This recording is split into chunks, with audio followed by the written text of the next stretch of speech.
Hi book friends, this is Kat. Welcome back to my channel.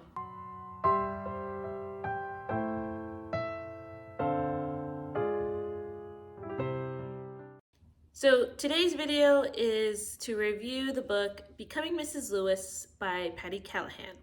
I have my notes here that I took as I was listening to this book because I did listen to it on audio, and I just wrote a few things down. So this book is all about Joy Davidson. I think it's Davidson or Davidsman. I'm not sure the last name, but her name is Joy.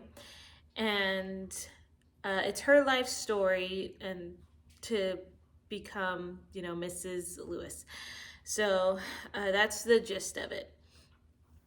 I will say, starting off with listening to this audiobook, it was a little bit more intense than I thought it would be. Joy did have a tough upbringing in her, her growing up years, and she had a pretty rough first marriage. So you know right off the bat that she did marry, and she married a war veteran who has been struggling to cope with, I guess, trauma from the war. And he was an alcoholic, and he has struggled with suicidal thoughts. And so Joy tries to talk him off the ledge, essentially. And so really hard topics within the book at first glance. During this time early on, she calls out to God, and then that's the door that's opened for her to want to pursue God and find this relationship with him. And Joy and her husband start reading C.S. Lewis and then decide that they want to both write to him. So it's like they're baby Christians. They have children of their own that are young, and they're both writers, very intellectual, but they decide to pursue Christ together, or at least it starts off that way. So not entirely sure how super accurate the book is in terms of real life, but I do know that the book is based off of, Joy writing letters to C.S. Lewis. So I know like that part is accurate. So from there, you get C.S. Lewis writing back, and then the years that follow. So this is the point of the book to where I was starting to have my own like issues with, and there were a couple of things here.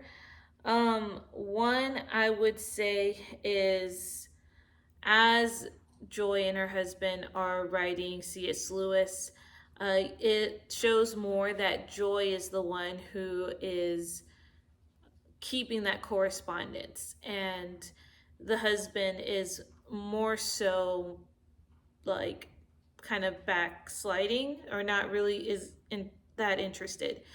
And he starts to develop another habit that is not with alcohol. So there are some like infidelity issues. And during that part, I mean, Joy is struggling with thoughts about like her being a good mother versus she's wanting to become this great writer, but she like shames herself becoming like wanting those things, but also not like taking care of her family. So it's like a struggle between wanting to do this profession, but what is expected of her as a woman and as a mother, and her not living up to anyone's expectations. And so she's got that emotional struggle. And so as she is writing these letters to Lewis, she shares a lot more of her deepest thoughts and things. And then the letters just become more personable that way, where she's now expressing hopes and dreams. They talk about things other than theology. They basically talk about just everything and anything. I felt like this was leading to was an emotional type of affair.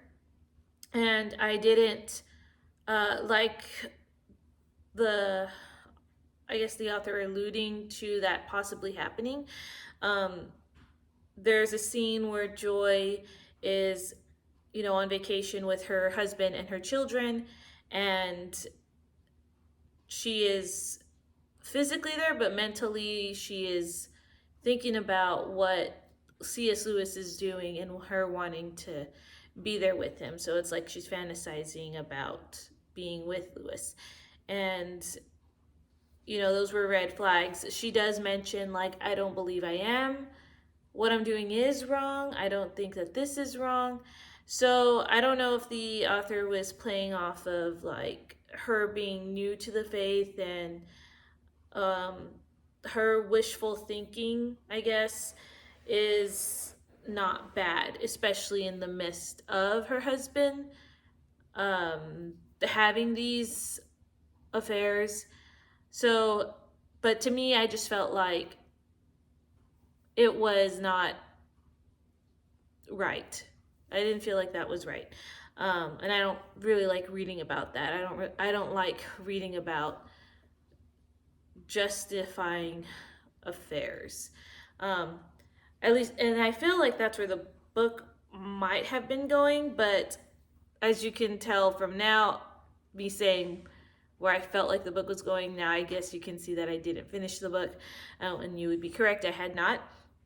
I actually stopped listening after chapter 6, which is like 12% within the book, and that chapter was a particularly hard one because the scene ends with another affair that happened, but I felt like there was a little bit more of a description than what I personally liked.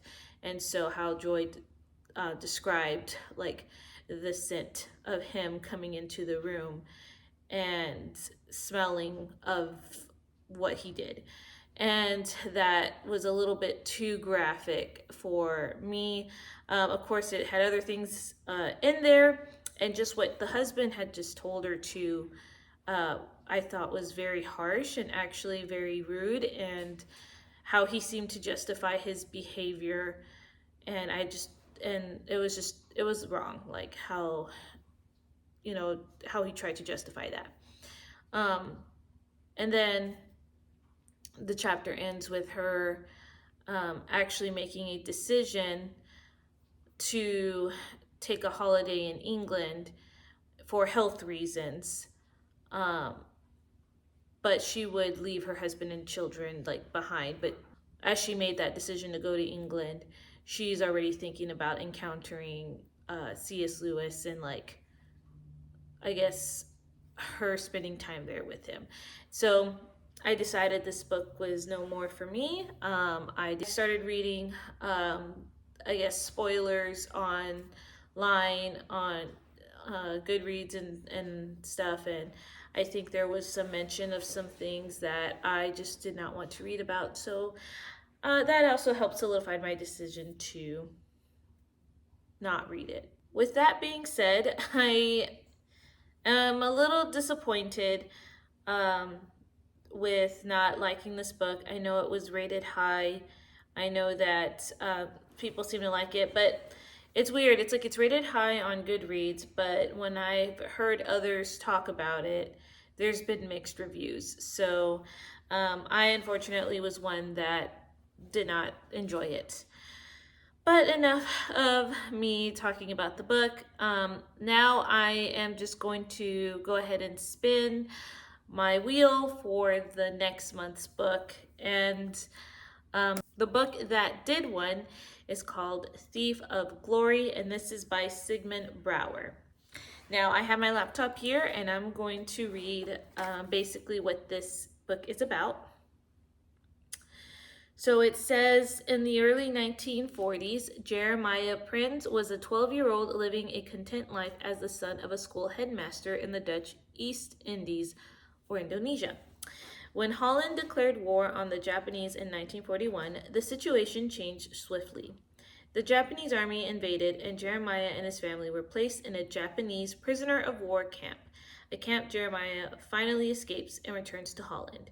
Yet wartime complications force him to abandon a marriage engagement with Laura Jensen. The young man flees to California, where he struggles with the lingering anger and war stress he faced as a child. Determined to find some kind of redemption, a now elderly Jeremiah tries to make sense of his life by journaling of all that he does not want to reveal to his children about his past, intending to leave his writings as an apology after he is gone. An online encounter puts Jeremiah in touch with his true love from the war years, Laura, and when they meet again, it triggers the time bomb of long buried secrets. Even 70 years later, if uncovered, these secrets can harm everyone who matters to Jeremiah. All right, so that sounds like a really good one. It is World War II, a new author for me, and it is historical fiction. So I'm really looking forward to that one. I am hoping it is a read that I can finish with because I DNF'd the last one, and prior to DNFing the last one, I've DNF'd another one. So I felt like I was starting off high with these, book of the years, like pretty good ratings, and then somehow my summer months, I felt like I hit a snag with some of these historical fictions. So we'll see. But yes, I'm hoping that you are having a good August. Right now it's hitting 100 degree weather, and I'm sorry I haven't kept up with videos. I've been getting ready for school, and I know I put that on my community tab already, but we should be getting back on a schedule. So again, I hope that you guys are keeping cool, and if it's cool weather where you're at, savor that moment, because again, it is really hot down here in the South. But until next time, I will see you guys in another video. Bye guys.